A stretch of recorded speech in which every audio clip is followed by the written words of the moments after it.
Indonesia diperingati setiap tanggal 17 Agustus karena di tanggal tersebut terjadi peristiwa besar bagi seluruh rakyat Indonesia. Ada yang tahu apa peristiwa besarnya? Ya, betul sekali. Pada tanggal 17 Agustus 1945, Hari Proklamasi Kemerdekaan Republik Indonesia yang diwakili oleh Bung Karno dan didampingi oleh Bung Hatta ini menyatakan kemerdekaan Indonesia. Proklamasi kemerdekaan yang dilaksanakan di Jalan Pegangsaan Timur nomor 56, Jakarta Pusat ini menandai dimulainya revolusi nasional untuk mendapatkan pengakuan kemerdekaan. Sahabat, menjadi hari yang bersejarah, peristiwa proklamasi tentu memiliki banyak kisah di baliknya yang menarik untuk dibahas. Lantas, kisah apa sajakah itu? Yuk kita bahas. Pembentukan PPKI. Dalam mempersiapkan kemerdekaan Indonesia pada tanggal 1 Maret 1945 telah dibentuk Badan Penyelidik Usaha Persiapan Kemerdekaan Indonesia atau yang disebut BPUPKI yang diketuai oleh Dr. Rajiman Widyadiningrat.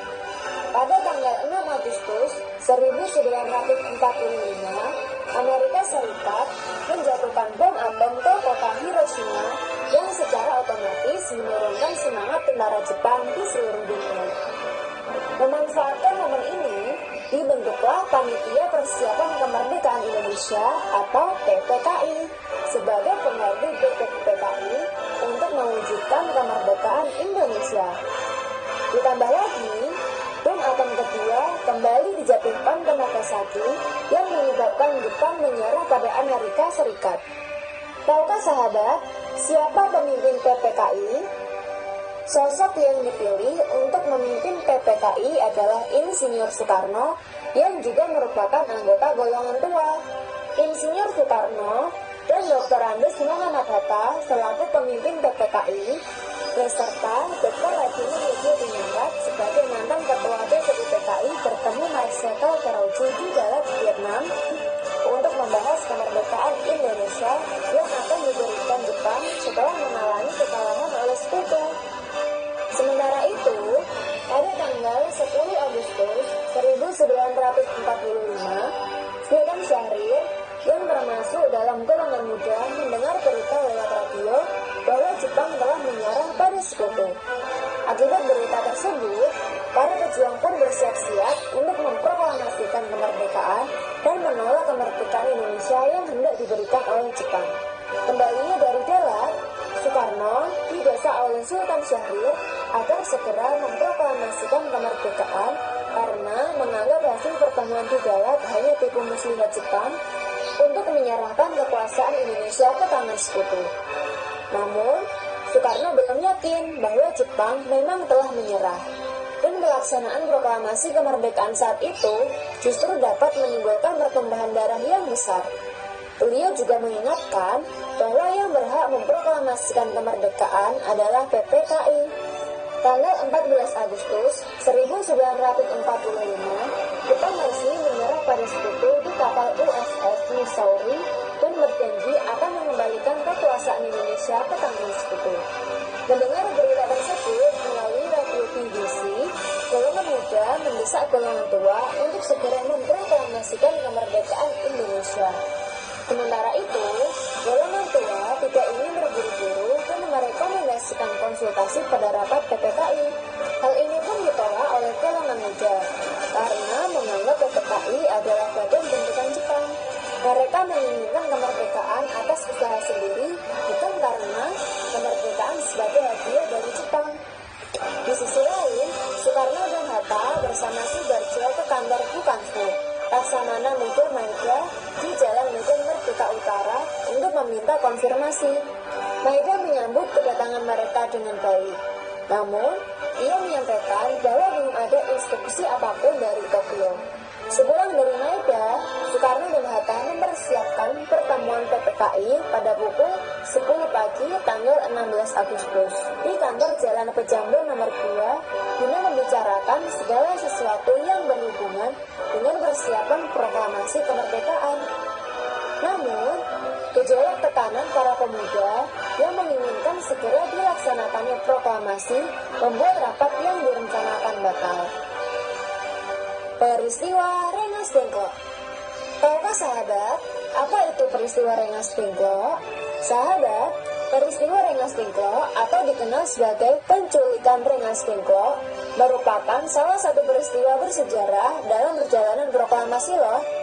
Pada 16 Agustus 1945 dini hari, para pemuda seperti Hairul Saleh, Sukarni, Ikana, dan Kasinggi yang merupakan anggota PETA serta pemuda lainnya membawa Soekarno beserta Fatmawati dan putranya Kuntur yang baru berusia 9 bulan serta Hatta ke Rengas Dengklok agar mereka tak terpengaruhi oleh Jepang.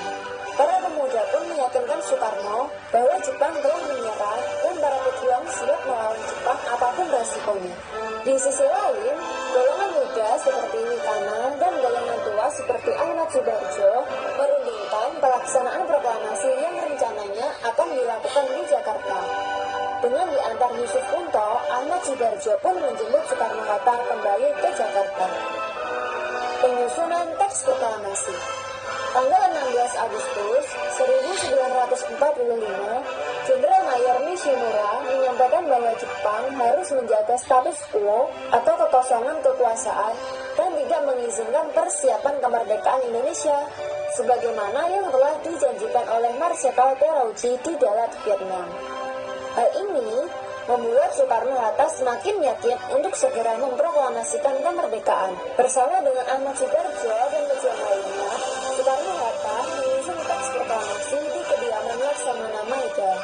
Meski sempat mengalami perbedaan pendapat mengenai definisi pemindahan kekuasaan, namun akhirnya konsep teks proklamasi berhasil disepakati dan diketuk oleh Sayuti Malik. Perundingan penyusunan teks proklamasi berlangsung dari pukul 2 pagi hingga 4 dini hari. Kemudian, Soekarno mengusulkan agar teks proklamasi ditandatangani oleh Soekarno-Hatta atas nama bangsa Indonesia. Detik-detik proklamasi. Tanggal 17 Agustus 1945, pada pukul 10 pagi di Jalan Pegangsaan Timur nomor 56 yang merupakan kediaman Soekarno, agenda proklamasi kemerdekaan pun dilaksanakan. Acara dimulai dengan pembacaan teks proklamasi oleh Soekarno. Proklamasi. Kami, bangsa Indonesia, dengan ini menyatakan kemerdekaan Indonesia. Hal-hal yang mengenai pemindahan kekuasaan dan lain-lain diselenggarakan dengan cara saksama dan dalam tempo yang sesingkat-singkatnya. Jakarta, 17 Agustus 1945, atas nama bangsa Indonesia, Soekarno, Hatta. Dan disambung pidato singkat tanpa teks. Kemudian, bendera merah putih yang telah dijahit oleh Ibu Fatmawati dikibarkan oleh Hatip Hendra dan Sudut, diikuti dengan menyanyikan lagu Indonesia Raya. Selanjutnya, acara tersebut disusul dengan sambutan oleh Suyukyo, Wakil Wali Kota Jakarta saat itu, dan Muwardi, pimpinan barisan pelopor. Dengan diproklamasikannya kemerdekaan Indonesia, maka dimulailah masa revolusi nasional. Peristiwa proklamasi ini diperingati setiap tahunnya pada tanggal 17 Agustus sebagai Hari Kemerdekaan Indonesia. Nah, sahabat, demikianlah beberapa kisah bersejarah di balik proklamasi kemerdekaan Indonesia. Ternyata proklamasi tidak terjadi dengan mudah ya. Ada peristiwa-peristiwa penting yang terjadi sebelum kemerdekaan berhasil diwujudkan. Selain kisah proklamasi, masih banyak informasi lain yang menarik untuk dipelajari di sini. Jadi, jangan lupa untuk simak informasi lain ya.